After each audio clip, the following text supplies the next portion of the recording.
आज करूयात मस्त असे जाळीदार मऊ लुसलुशीत असे तांदळाचे घावणे. घावणे हा कोकणातील पारंपरिक न्याहारीचा पदार्थ आहे.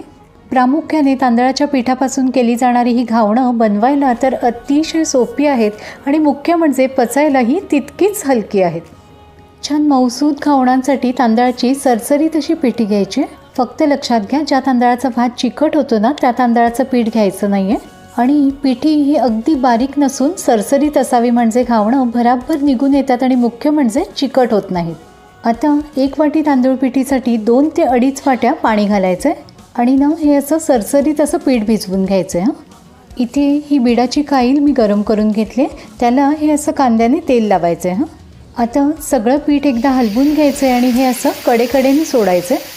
सगळीकडे हे असं एकसारखं पीठ सोडायचं आणि अगदी अर्ध्या मिनिटांसाठी यावर झाकण ठेवायचं आहे.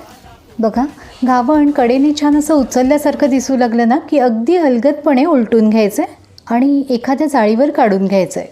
मस्त अशी मऊ लुसलुशीत जाळीदार अशी घावणं इथे तयार आहेत.